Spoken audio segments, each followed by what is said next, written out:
ہندوستان کے معروف فلم ساز سنجے لیلا بھنسالی نے نیٹ فلکس کے لیے اپنے فلمی کیریئر کی پہلی ویب سیریز ہیرا منڈی بنائی ہے، جس کا ان دنوں پاکستان اور بھارت میں بہت چرچا ہو رہا ہے۔ اس ویب سیریز پر فلم بینوں کے مثبت اور منفی تبصروں کے ساتھ ساتھ فلمی ناقدین کی جانب سے بھی تنقید ہوئی ہے۔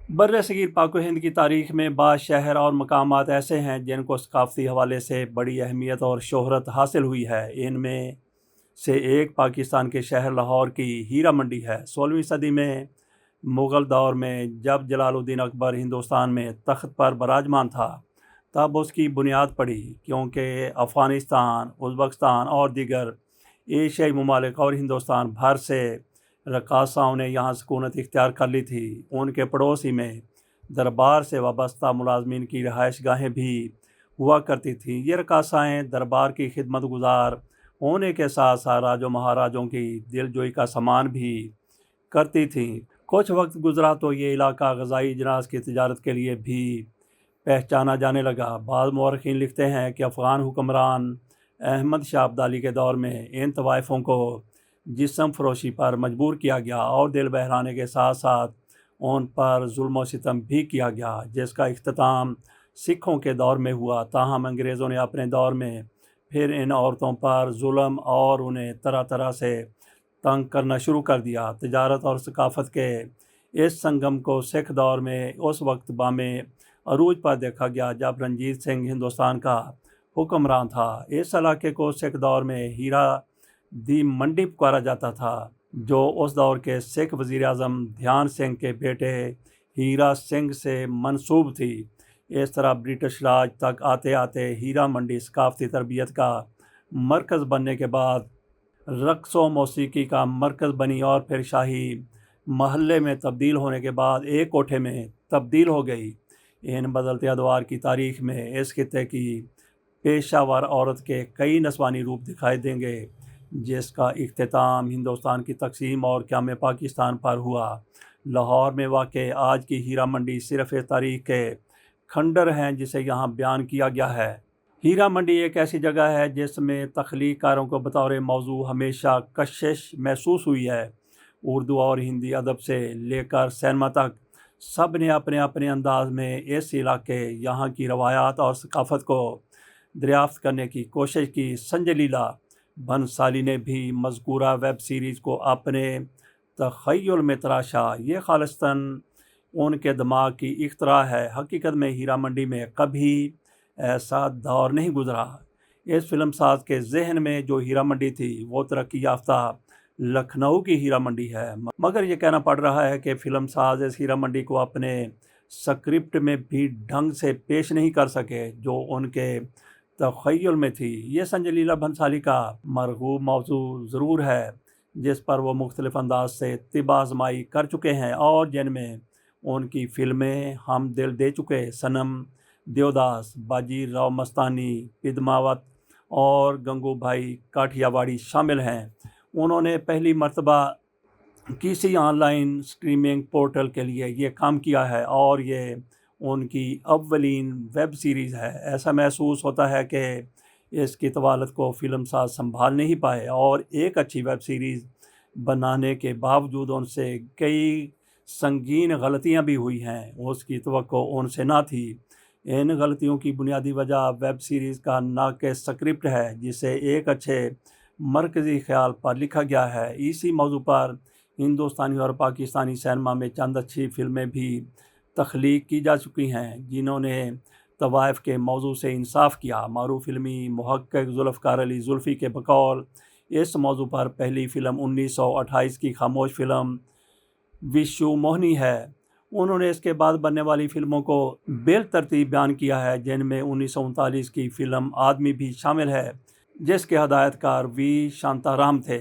1944 میں سہراب مودی کی فلم پرکھ، خواجہ احمد عباس کی فلم انہونی، گرودت کی فلم پیاسا اور 1958 میں ریلیز ہونے والی فلمیں سادھنا اور چاندنی چوک کے ہدایت کار بی آر چوپڑا تھے۔ اس کے بعد کی چند مشہور فلموں میں آستھا، چاندنی بار، چمبیلی سمیت دوسری فلموں میں مرزا غالب، مہدی بے نظیر، میرے حضور، شرافت، آنسو اور مسکان، امراؤ جان ادا، شطرنج کے کھلاڑی، بیگم جان اور دیگر شامل ہیں۔ وکرم سیٹھ کے ناول پر بنی BBC کی web series a suitable boy بھی قابل ذکر تخلیق ہے، جس کے ہدایت کار میرا نائر تھی۔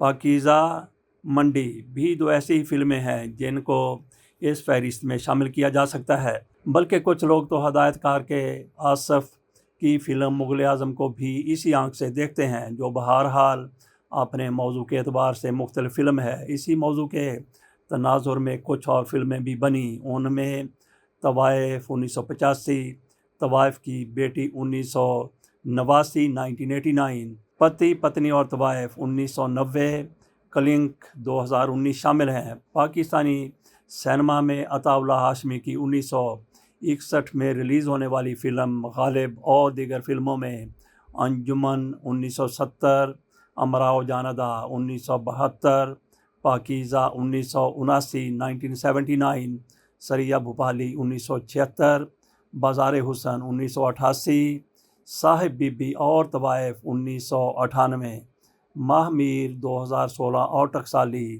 گیٹ 2020 شامل ہیں۔ سنجے لیلا بھنسالی کی ہیرا منڈی کہانی اور سکرپٹ۔ اس کہانی کا مرکزی خیال معین بیگ کی تخلیق ہے، جس پر سنجے لیلا بھنسالی نے سکرپٹ لکھا اور دیویان دہی اور وبھو پوری نے مکالمے، جبکہ اس کہانی کے تخلیقی تسلسل اور سکرپٹ سے متعلق دیگر شخصیات میں برشانت کشور جوشی، موہن روات، ویبھو ڈکشٹ بھی شامل ہیں۔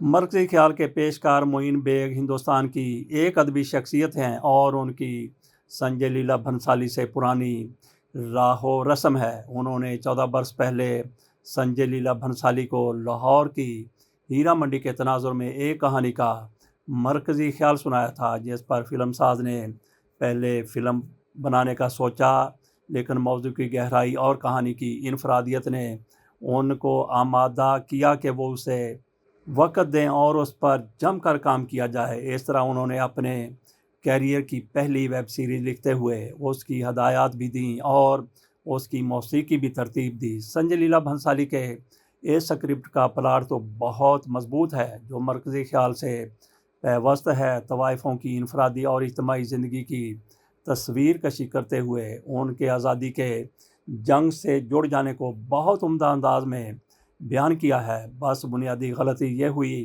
کہ کہانی لکھنؤ کے پس منظر میں سوچی گئی اور ہندوستانی جذبات کے ساتھ فلمائی گئی، اور اس کے ماتھے پر زبردستی ہیرا منڈی کا لیبل چسپاں کر دیا گیا۔ یہ ہندوستان کے کسی بھی ایسے علاقے کی کہانی ہو سکتی تھی جہاں طوائفیں رہتی تھیں۔ اس کہانی میں نہ تو کہیں لاہور آیا، نہ کہیں اس علاقے کا کلچر، حتیٰ کہ پنجابی زبان جو اس شاہی محلے کا خاصہ تھی، اس کا صفاقی سے کلا کما کیا گیا۔ اس کہانی کو تحریر کرتے ہوئے کئی سنگین غلطیاں کی گئیں، جس طرح ہیرا منڈی کا تاریخی اور درست نام شاہی محلہ ہے، لیکن ویب سیریز کے اس سکرپٹ میں اسے شاہی محل لکھا گیا ہے اور بولا گیا ہے۔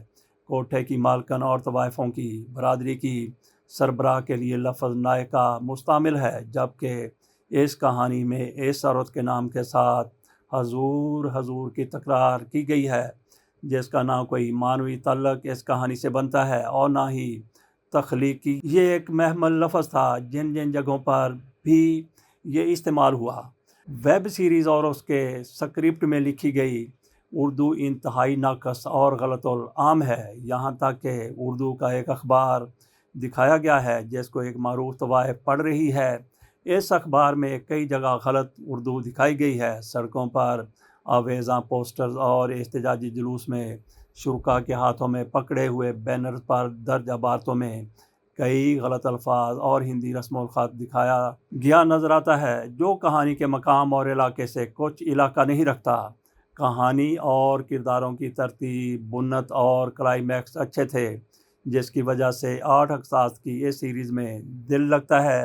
اس کہانی میں سوائے قدسیہ بیگم نامی کردار کے، جس کو معروف ہندوستانی اداکارہ فریدہ جلال نے ادا کیا، کسی نے اردو زبان کے تلفظ اور ادائیگی کا خیال نہیں رکھا۔ فریدہ جلال کے اردو بولنے کا ڈھنگ اور درست تلفظ کی تربیت شاید اس زمانے میں ہوئی ہو جب وہ دوردرشن ٹیلی ویژن پر کام کرتی تھیں، جہاں درست زبان بولنے پر ایسے ہی زور دیا جاتا ہے جیسے کسی زمانے میں ریڈیو پاکستان اور پی ٹی وی پر ہوتا تھا۔ کرداروں کے غلط تلفظ نے اس کہانی کو جا بجا مجروح کیا ہے۔ البتہ ایک کہانی میں کئی کہانیاں پیش کرنے کی کوشش کامیاب رہی، جس کا مونتاج بنانے میں سنجے لیلا بھنسالی بطور سکرپٹ رائٹر کامیاب رہے۔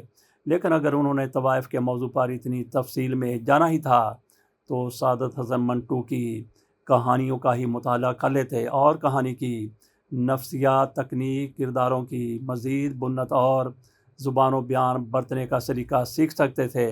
اب بھی وقت ہے کہ اگر وہ چاہیں تو اس ویب سیریز کا دوسرا سیزن بنانے سے پہلے منٹو سے استفادہ کر سکتے ہیں۔